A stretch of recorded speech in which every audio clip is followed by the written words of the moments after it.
We'll keep it fairly short, just because it's like 9:55 over here. Well, exactly, and if we want people to be re-watching, like, they're not gonna necessarily watch all the way through a 2-hour video. Yeah, I'm just trying to find a I'm just trying to find music. Oh yeah. I just don't know what to play in the background. I could play Scheming Weasel, but I mean. Oh, hold on. I've got in my experimentation, I downloaded a copyright-free song that I really enjoyed. What's Mischief Maker? It makes mischief. I mean, that's not too bad. I figured this one's kind of appropriate for a coffee-themed show. What's it called? Can't Sleep. By?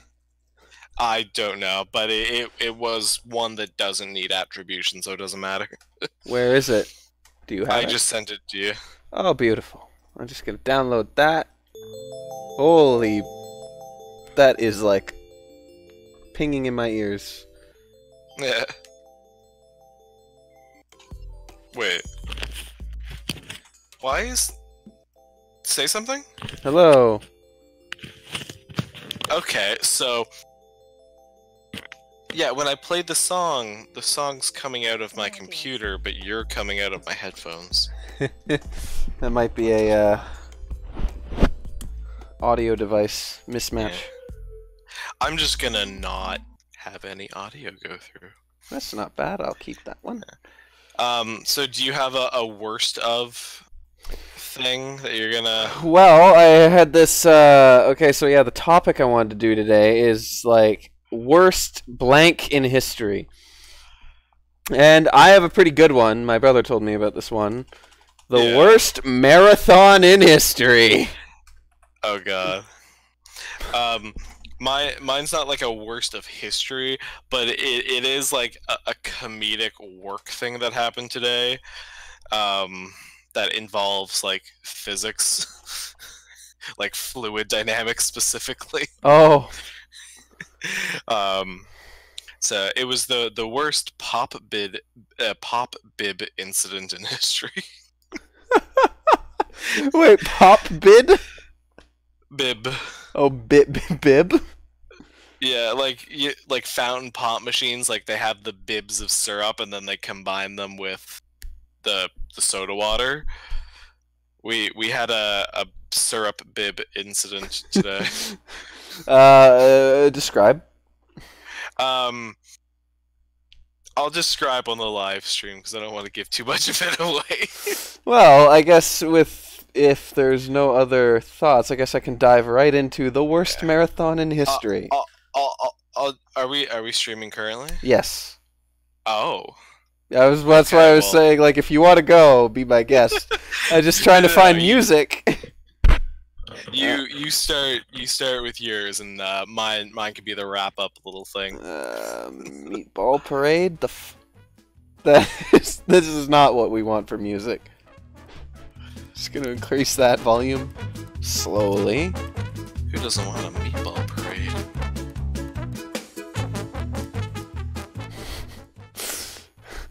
Meatball Parade by Kevin MacLeod. But is that actually the name of the song? Yeah, it's called Meatball Parade. High quality. Well, if you're gonna have a meatball parade, it should be high quality. I'm just gonna go into the thing and change like the title. Probably a good plan. Yeah, because I did the whole radio thing for a total of 2 minutes when I thought I had the settings all figured out, but it didn't work. Alright, so I'm just gonna play this song called Mischief Maker by Kevin MacLeod in the background. That works for me. But so, the worst marathon in history. The worst marathon in history. The men's marathon at the 1904 Summer Olympics in St. Louis. Or St. Louis. St. Louis if it's Missouri. Yeah, I was gonna say, my brother pronounced that. It's St. Louis, Missouri. They got a lot of wild dogs there, actually. That's fun fact because this is relevant. The wild dog thing is relevant. Yeah, there's a lot of like just when I say wild, I mean like domesticated, now not domestic feral. Feral's the term? Yeah. Yes, there's a lot of feral dogs there. I found this out ages ago from watching some History Channel show. Right. However, this is incredibly relevant. So, the men's marathon at the 1904 Summer Olympics. I'm going to be reading some portions of this off Wikipedia just because my memory is a little hazy, but St. Louis took place on the August 30th of 1904 for the Summer Olympics, and over a distance of 24.85 miles, 39.99 kilometers, so just 40 kilometers if you round up by 10 meters. I don't know, it's a stretch. Once you do the first little bit, you can't really go the next. So I'm going to preface... Yeah, it's a little. I think those last 10 meters are just not quite easy. Yeah, they're the hardest ones. But yeah, 32 athletes representing 4 nations competed in this marathon. Only 14 managed to finish the race. Yeah. Which proved, as according to the Wikipedia article, to be a bizarre affair due to poor organization and officiating. So. To start off this, like, horrifyingly poor setup, instead of having the marathon begin early in the morning, the St. Louis organizers started it in the afternoon. Now, there's a reason why marathons are typically run in the morning. Can you think of why that might be? Temperature? Yes, you're correct. Temperatures during the marathon reached 33 degrees Celsius, and humidity reached into the 90s in terms of 90s as in, like, percentage. And so this made the heat index during the marathon about 57 degrees Celsius. And this was a summer games, I assume? Yes, correct. Right. So yeah, that wouldn't help. Yes. So the race began and ended in the stadium, but the rest of the course was on dusty country roads with race officials riding in vehicles ahead of and behind the runners. So, dust clouds were being kicked up because it's a dry, hot, dusty day, and these people are driving behind and in front of the runners. So not only are they sweating their balls off, they're also running inside like the equivalent of not quite what's that stuff you use to like burn your lungs? Oh, well, like on purpose. Yeah. I would. What would you use it for? Like, I don't know. I wanted to say no. I was about to say tear gas, but I realized that might not necessarily be a good comparison. But yeah, so basically, you're just running, breathing in mouthfuls of dust as you are pushing your body to its limits. Of course. Yeah. And so the only source of water for the competitors was a well at about the 11-mile mark. James E. Sullivan was a chief organizer of the Olympics and decided to allow only one water station on the 24.85-mile course of the marathon, even though it was conducted in 32 degrees Celsius weather over unpaved roads choked with dust. His reason to do this, was to conduct research on purposeful dehydration. What? Okay, I know what you're thinking. Hear him out, because it gets crazier and stupider. I can only assure you that the answer is even more stupid than what you could even imagine it to be. I hope so. So even though dehydration is potentially fatal, of course, they were trying to do this research anyway. But the marathon ended in the worst ratio of entrants to finishers, 14 of 32, and by far the slowest winning time at 3 hours, 28 minutes, and 45 seconds, almost 30 minutes slower than the second slowest winning time in history, I believe. So it was literally the worst in history. Yeah, so there's more information on it, but first to arrive at the finish line was... Hold on, just give me a second. I just need to find a bit more about this. 1904 St. Louis Marathon. No, we want the other one, yeah. It's been the strangest ever. So, the first to arrive at the finish line was American runner Fred Lors, who had accidentally dropped out of the race after 9 miles and hitched a ride back to the stadium in a car. How do you accidentally drop out of a race? Wait, oh no, not accidentally. Sorry, I misread that. He had actually dropped out.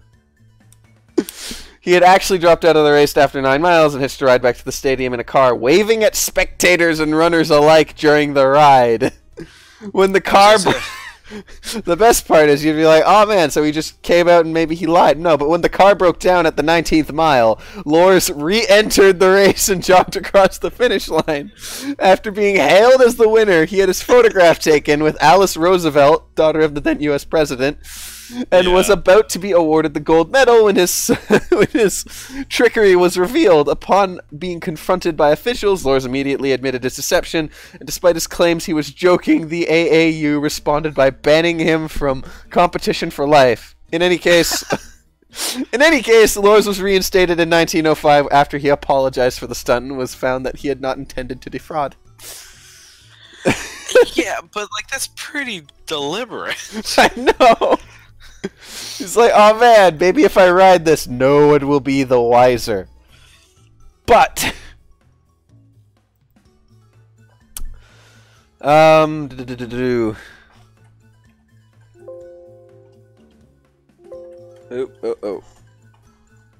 There was something in here. I just need to...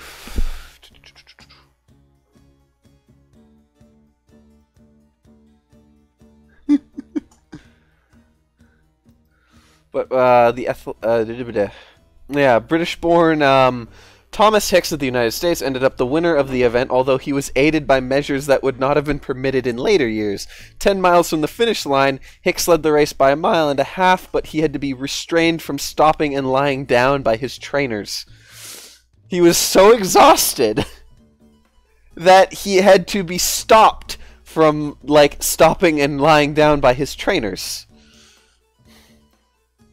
From then until the end of the race, Hicks received several doses of strychnine, a common rat poison which stimulates the nervous system in small doses, mixed with brandy. He continued to battle onwards, hallucinating, barely able to walk for most of the course. When he reached the stadium, his support team carried him over the line, holding him in the air while he shuffled his feet as if still running. The judges decided this was acceptable and gave him the gold medal. He never ran professionally again. Hicks had to be carried off the track and might have died in the stadium had he not been treated by several doctors. Oh my god. My favorite part is, like, he was, you know, conking out, and they're like, oh, what are we gonna do? What are we gonna do? Fuck it. Rat poison and brandy. Again, like, there wasn't as much precedent, so, like, how are they gonna know what to do? I know. I'm just imagining it, like, in modern days, I'm just imagining, like, the, like, overt machismo is just like, oh, yeah, you weaky person, drink this. Weaky person. Weaky. If you don't drink rat poison and brandy daily, then you're not a man.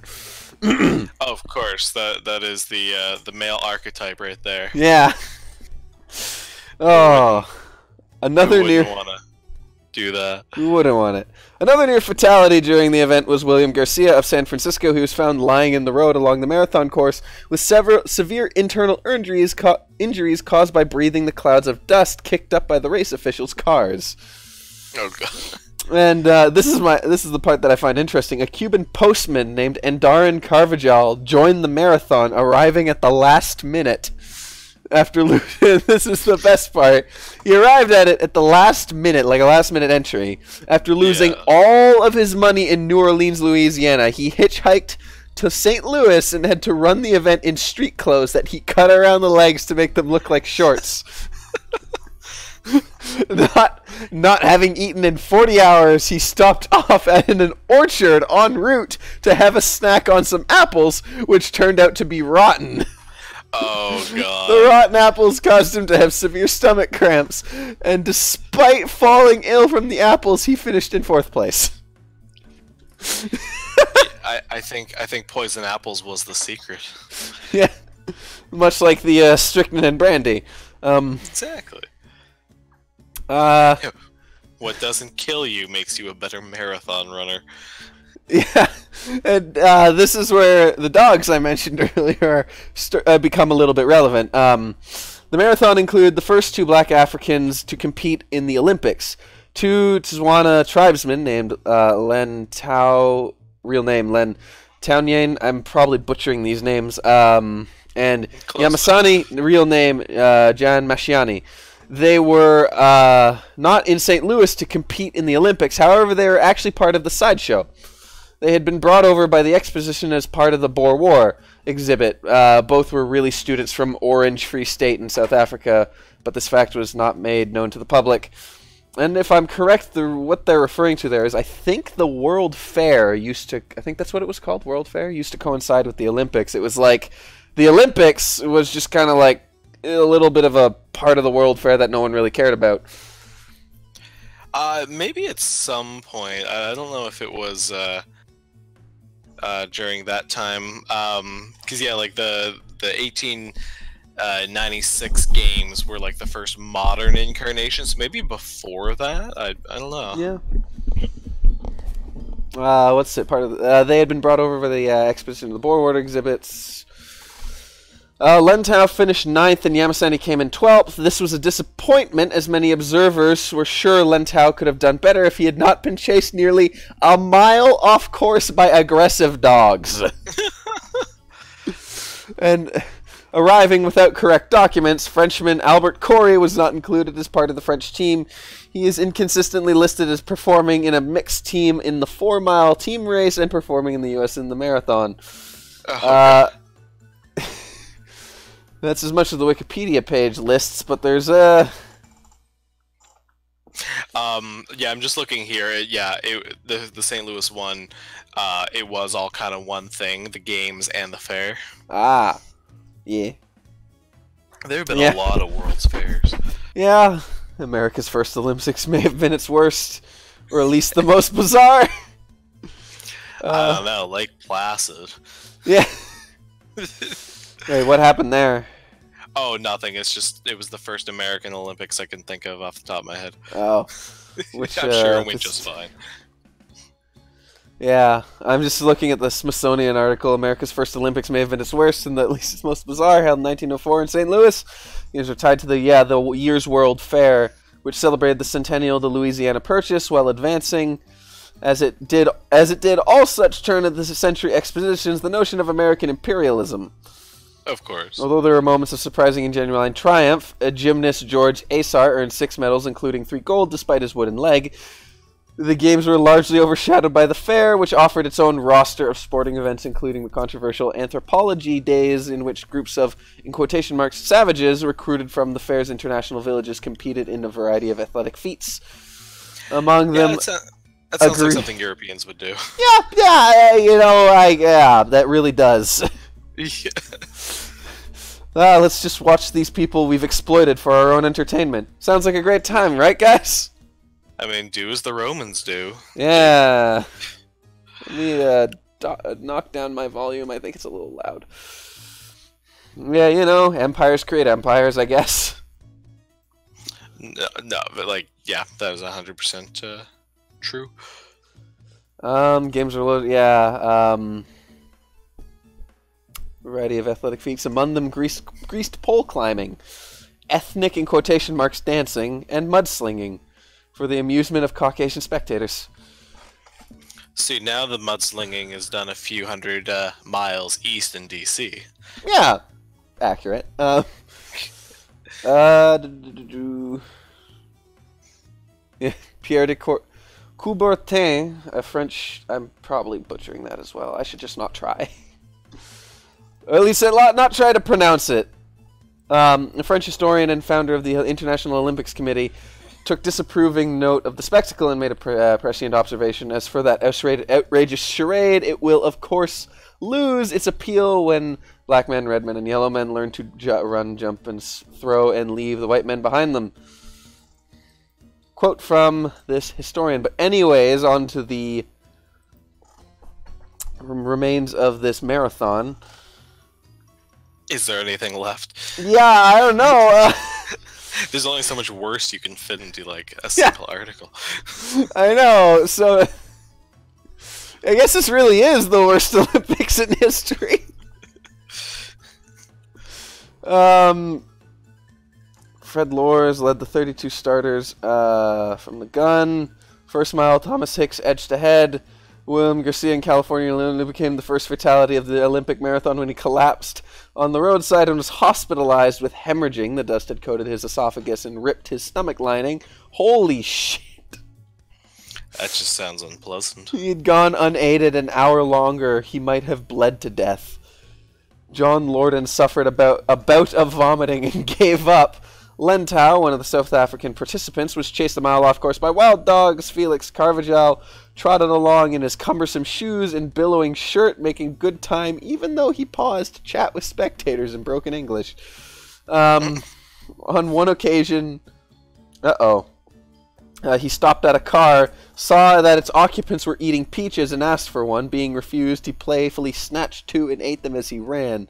A bit further along the course, he stopped at an orchard and snacked on some apples, which turned out to be rotten. Yeah, he had stomach cramps, took a nap.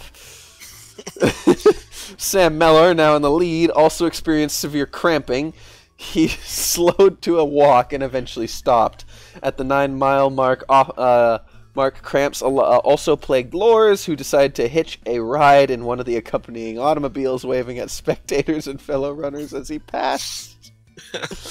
Yeah, it's about as much as the same. I think I've probably done the story justice, but yeah, there's the absolutely worst marathon in history, I would say. See, it's funny because like a marathon is really the only sporting event where a lot of that stuff could even like conceivably happen. Yeah. Like in no other sport are you outside long enough for you to stop in an orchard that's on the way. You know, it's not like soccer. You're not gonna find apples in the field, but like a marathon, you could. Yeah, I know. I just enjoy like how many of these people just kind of like gave up and they're like, "Fuck it, no." I would love to see that happening today, though. I mean, everything's so organized now, but like if the what was the most recent Summer Games, Rio, just like seeing spectators just like eat rotten fruit off the side of the road. I don't know. It's really no surprise to me that the Olympics we're talking about now happened 114 years ago. Yeah. Oh shit. Yeah. 114. You're right. So tell me about the syrup. So, yeah, moving from the worst marathon to the funniest incident I had ever seen involving bibs of pop syrup. So I work in a movie theater, and we have pop fountains. So we have 6 individual dispensers, and they're all hooked up into behind the bar. We call it the bib room, where we place these massive 20-liter things of syrup. We attach them to hoses, and the hoses carry it along and mix it with soda water, and then you got your pop. So these bibs obviously have to be replaced every once in a while. Oh, so they're like cardboard boxes. They are, yeah. They're cardboard boxes with a plastic bag in it, just like full of these, full of the syrups. Each one is in a pair. every pop bib, there's another one, and one or both can be hooked up, and it'll take it through until they're empty. So what I'm guessing happened, because I only walked in near the conclusion. What I'm told happened was that while attempting to change one of the Fanta bibs, because it was empty, but the one beside it wasn't, they took off the old one, they attached the new one, but it fell about maybe a meter at the most, maybe a bit over a meter, and it fell on the floor. It didn't break, which I wouldn't be surprised if it did. If there was any inclination of something pointy on the ground, it might have pierced it, but it didn't. But it broke, like it broke out of the cardboard box or something like that. That's why it fell down. But it was attached, and it was also attached to the other pop bib. That's what they look like. That is, yes, that is exactly what they look like. In fact, that third image is kind of like, think of that, but maybe 10 of those, and that's how many we have back there. So because of gravity, the syrup in the first 20-liter bib wanted to go to the lowest point, which was into the other 20-liter pop bib. So we learned that this, because again, it was about a meter of a height difference.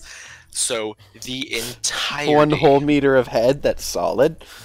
The entirety of the contents of the higher bib went into the new bib, and we learned the hard way that this that the plastic they're in is actually very stretchy.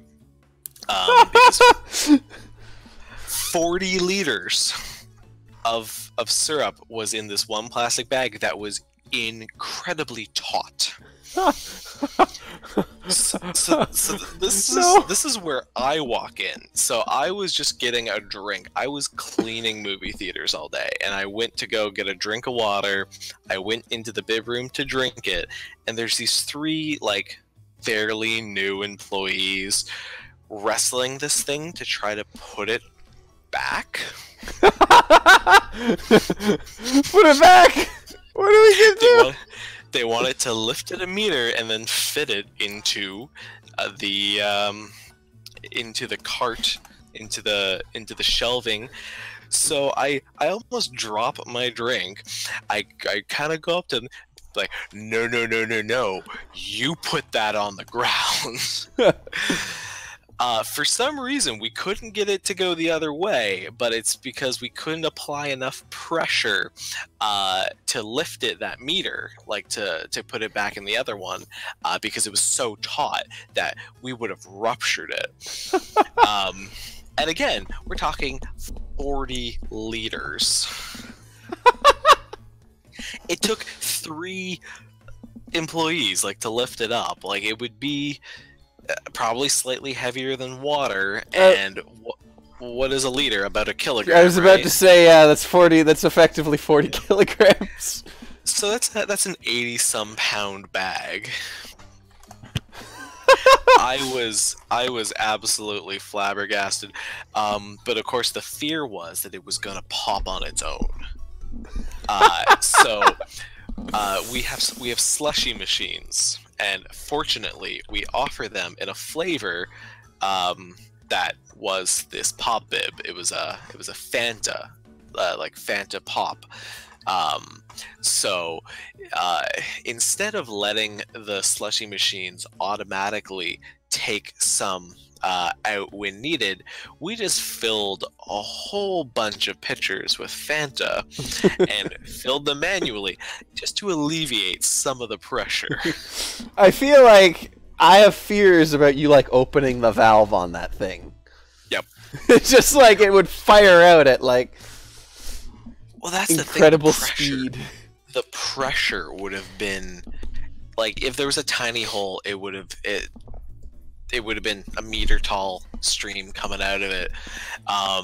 But no, my biggest worry was they were gonna pop it open or something, and like that 40 liters would have coated the bib room floor, and it's a surface that's meant for grip, not for cleanliness. So like it's got a lot of bumps and ridges. It's very coarse, not optimized for mopping. Is it like sandpaper? So, kind of like sandpapery with like ridges and stuff. Again, it's just for our safety to make sure like we're not slipping, especially when we're carrying 20-liter things.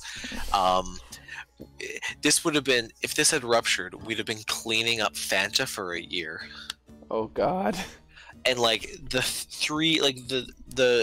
most senior person who was dealing with this before I walked in had been there for 3 months. So like these are new, like 16-year-olds, like this is their first job, and here they are holding this 80-pound bag of syrup, trying to lift it a meter. I'm glad I had walked in, because they'd have kept doing it. They would have put it onto the thing, but it would have been so heavy that the thin bars that the cardboard would be resting on, it'd be too much pressure concentrated in a small area. It'll rip the bag. There's no question. If they had been able to put it back, the bag would have just ripped out from underneath, and it would have gone everywhere. Oh no. So I wasn't the supervisor today. I was just working a normal shift. So as we're emptying out some Fanta, I find the actual supervisor, because I have to go. I have to do other stuff. So I give him a brief summary of what happened, and I'm basically like, good luck. I don't know what happened. I left very soon after that. And part of my job tomorrow is going to be moving bibs. So I'll know if anything ruptured in the time that I was gone. Oh, joy.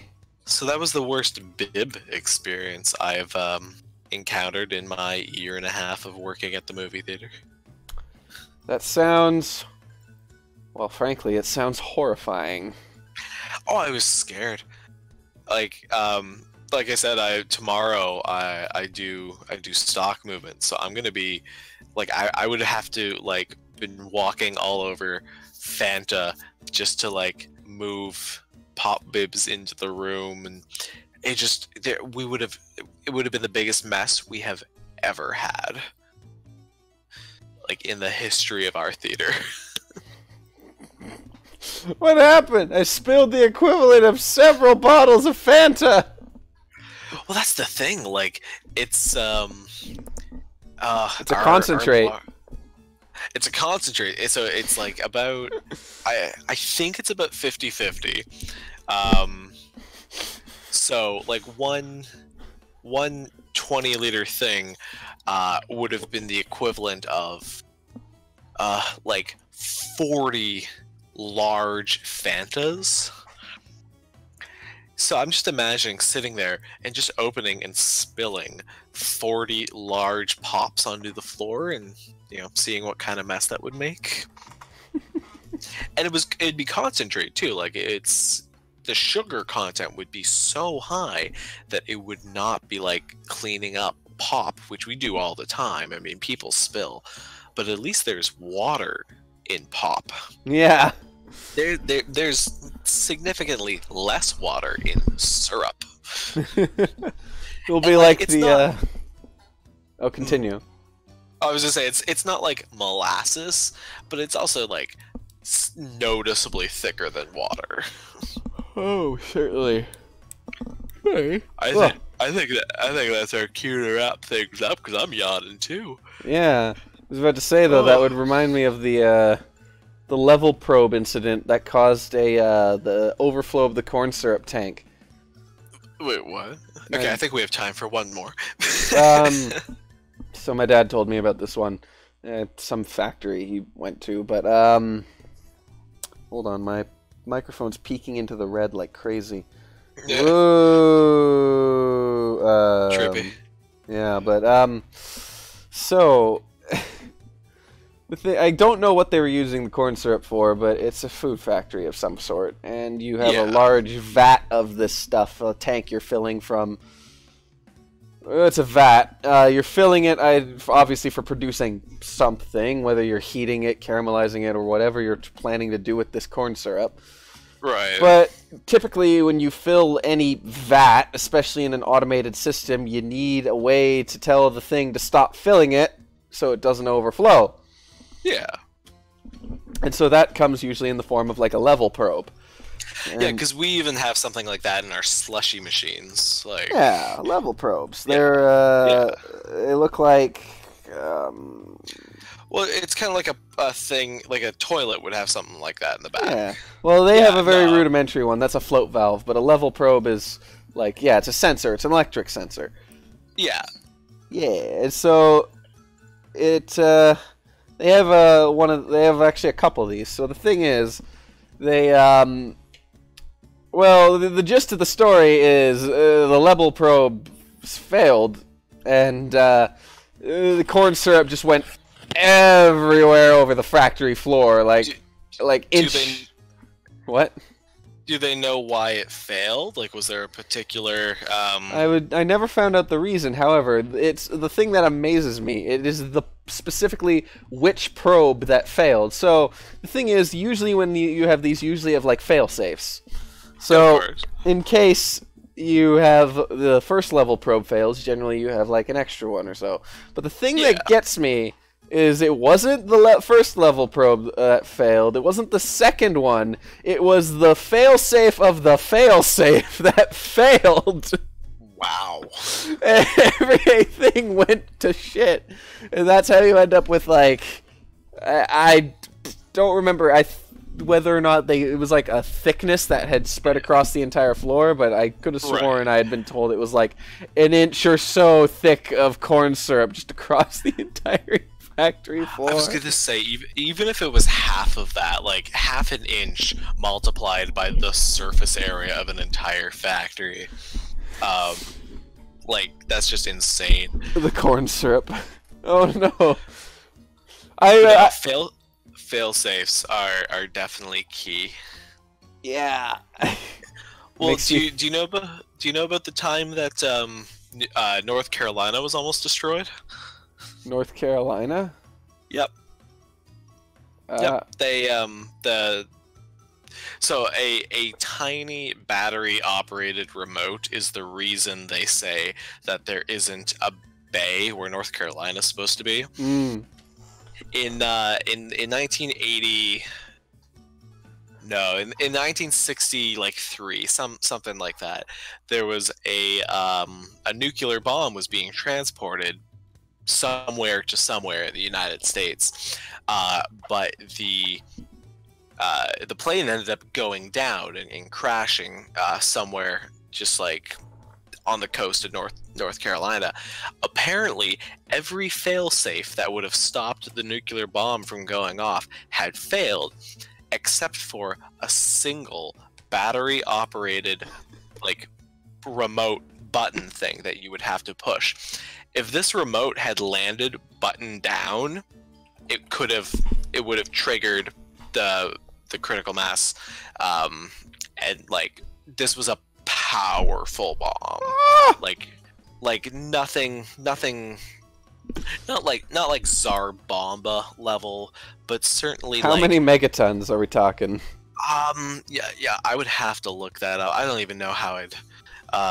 Tsar Bomba was 50 megatons. My favorite part about the Tsar Bomba, by the way, in terms of its development, is that it was originally planned to be a 100 megaton bomb.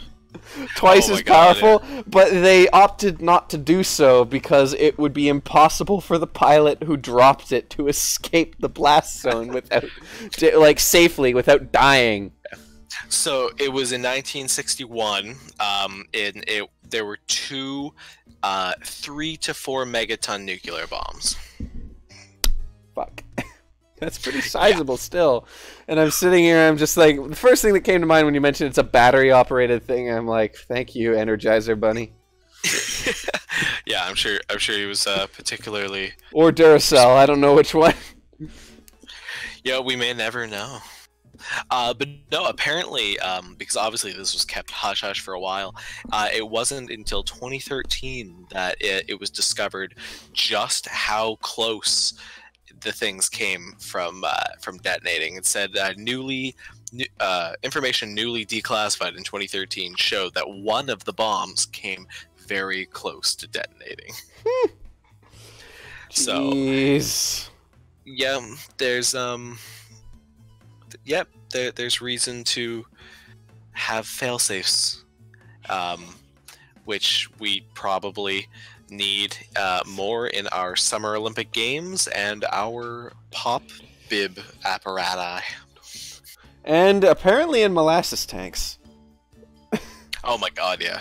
I remember ages ago back in high school when, like, Taylor, I could have sworn, made a joke about, like, a molasses wave in our film studies class. It's like, oh no, a molasses wave is gonna destroy the town in, like, a few days because it's moving so slowly. And then I found out about the Great Molasses Flood in Boston, Massachusetts.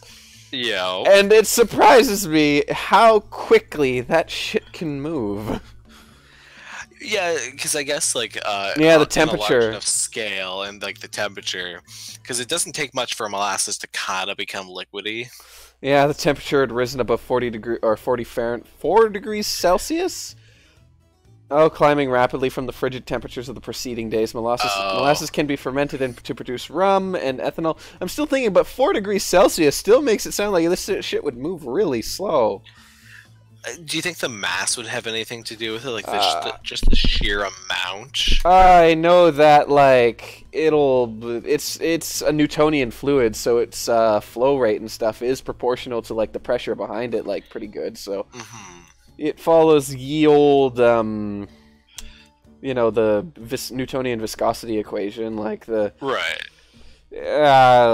shear force is equal to the viscosity times the velocity differential type dealy. Like, it follows that. So, I mean, generally, if you put more pressure behind that, it'll just move faster.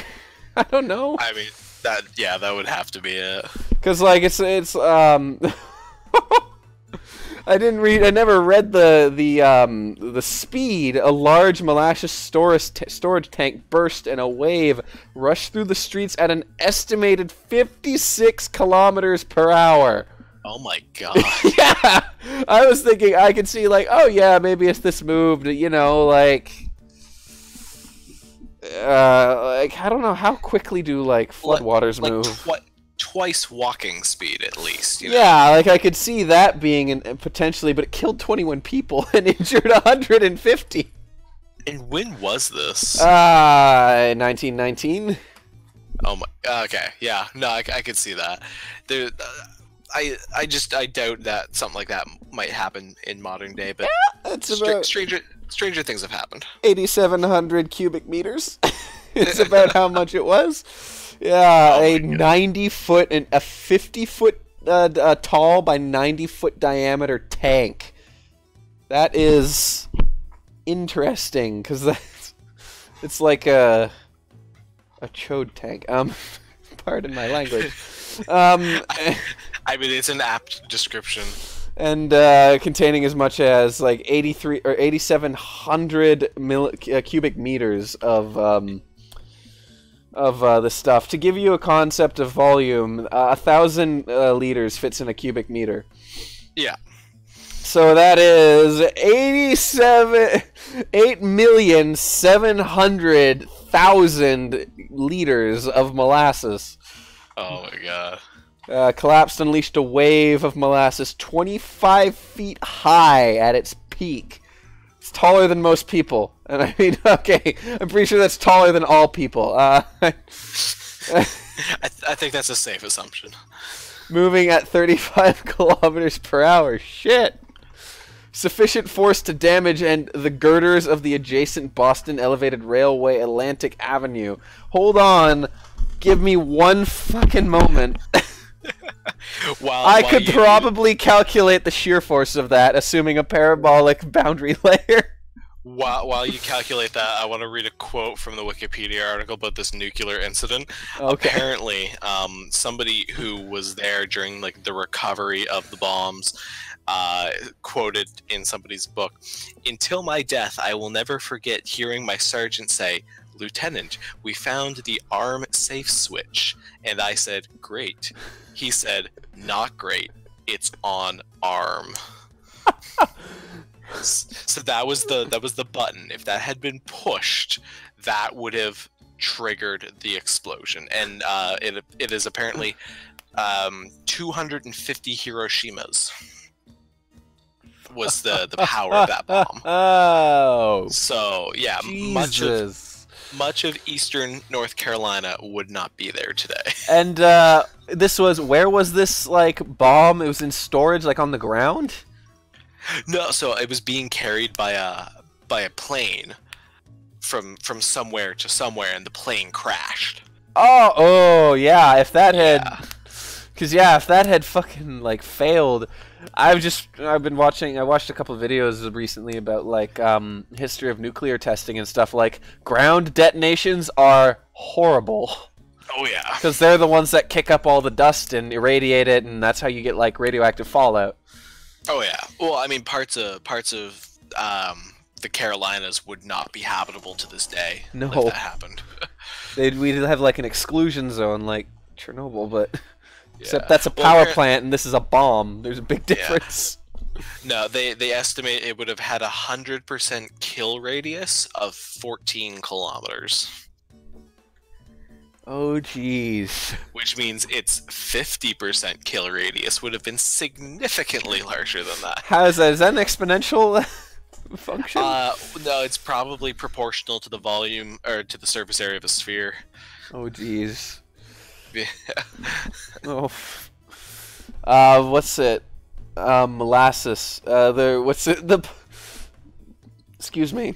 A fellow, Pulio, he quotes on a Boston Post report of this. It's just molasses, waist deep, covered the streets and swirled and bubbled about the wreckage. Here and there struggled a form. Whether it was animal or human being was impossible to tell.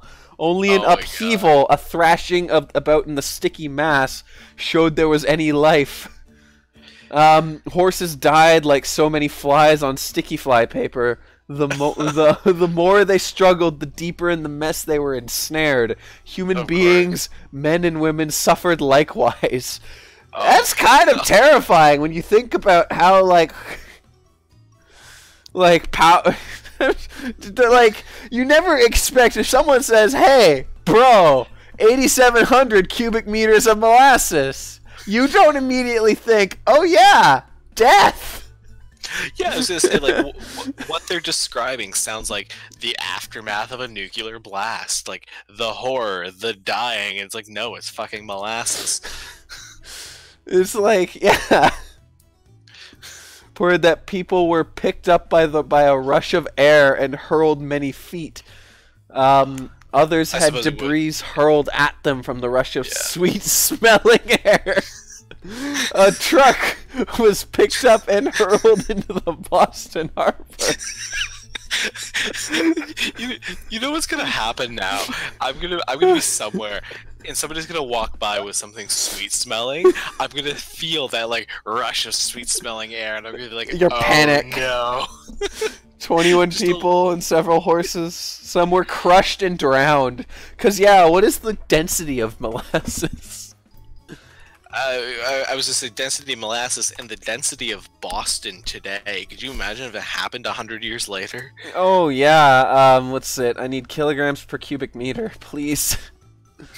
Okay, it is 1.6 times the density of water.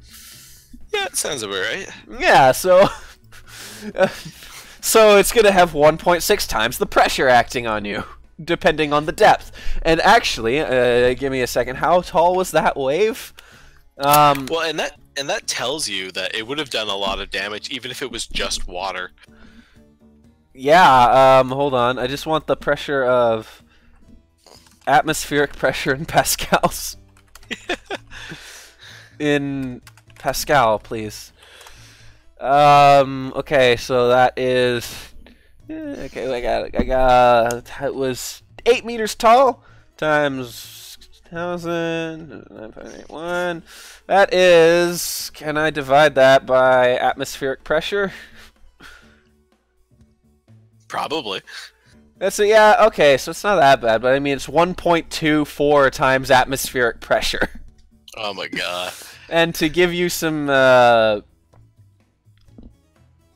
context on what that is a pascals of, that's 125 kilopascals. How much can the human body withstand? Yeah, that's a good question. Like, how far underwater would you have to go to feel that equivalent, and would you survive? Human body crush pressure. Human human beings can withstand 3 to 4 atmospheres of pressure. So that's okay. It would probably question. What about air cavities? Because like I know, what does that correspond to in a depth of water actually? Because that 1.6 times. So 8 meters times 1.6. That's gonna be yeah. It's as if you're under. I would imagine 12.8. Yeah, it would be as if you were under 12.8 meters of water, which wow. I'm pretty sure would crush your eardrums, implode them, because you have air cavities inside your face and everything, and that's why you have to equalize when you scuba dive, because you're putting more air into them to match the pressure. So imagine if you were suddenly overtaken by a terrifyingly tall wall of molasses traveling at 56 kilometers per hour. You would probably have your eardrums kaputted.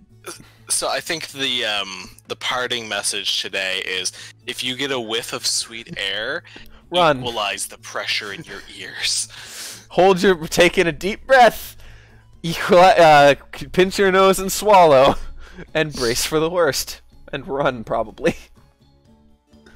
Just make sure you're not running behind vehicles on a dusty road, and if you by chance happen to kind of suffer dehydration, don't listen to the guy who wants to give you strychnine and brandy. That sure will not help you.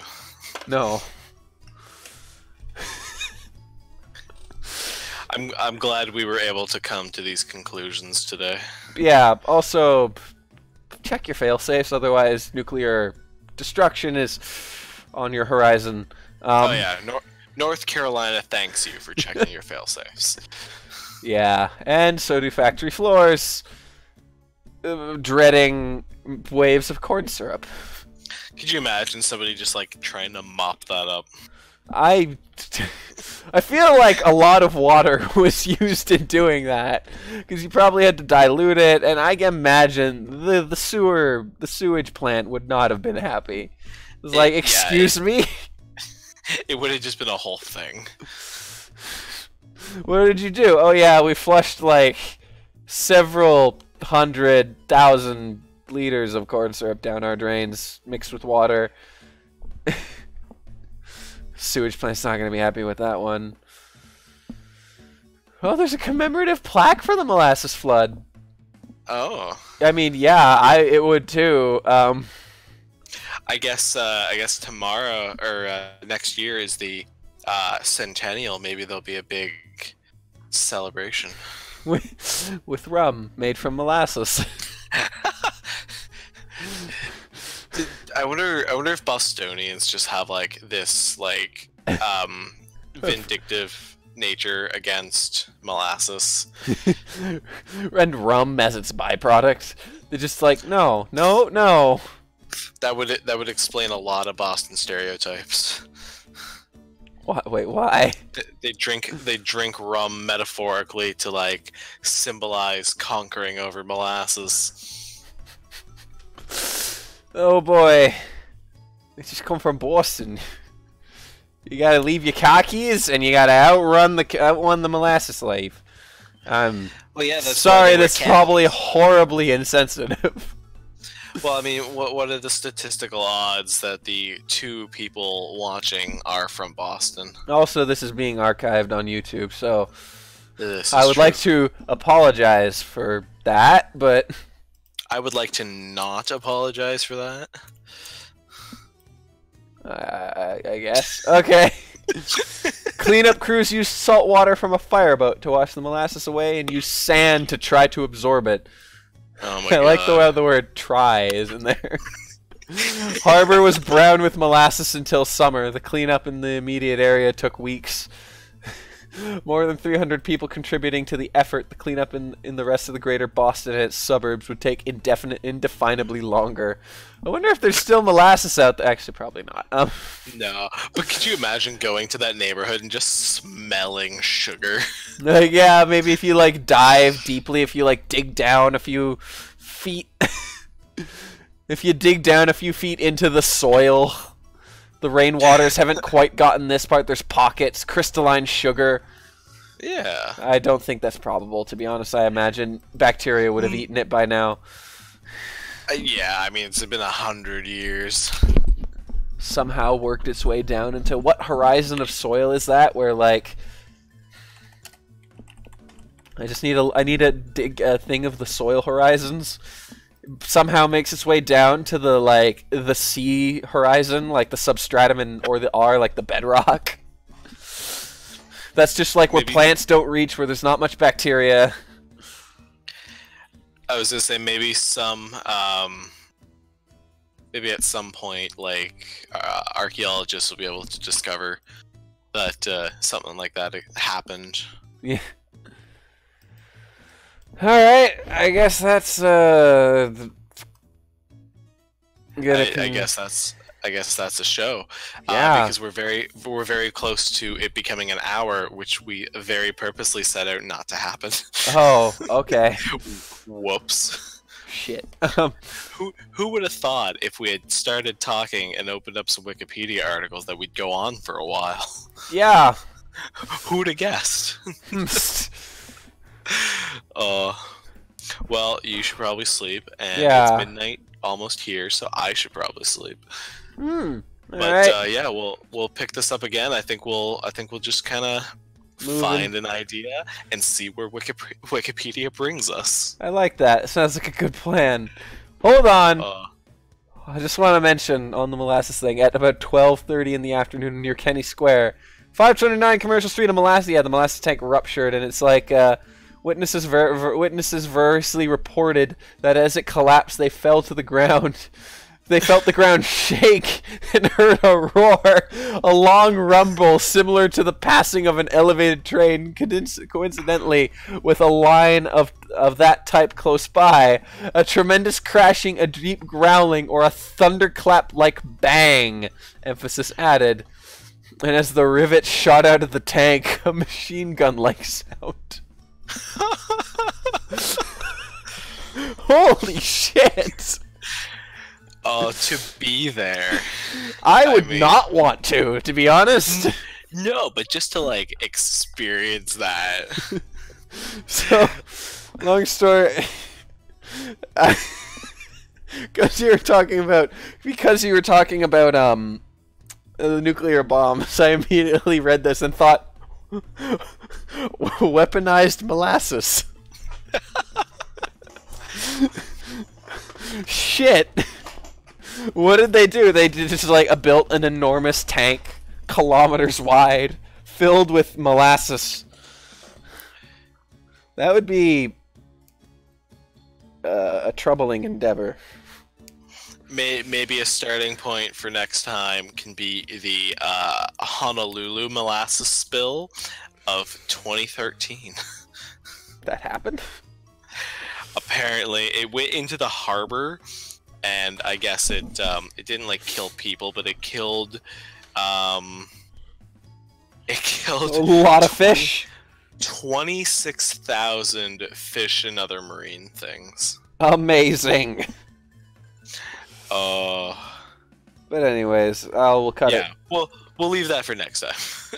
Yeah, everyone, have a good night, morning, evening, whatever you're doing, and And please just surf Wikipedia more. And maybe fetch yourself a cup of coffee or two.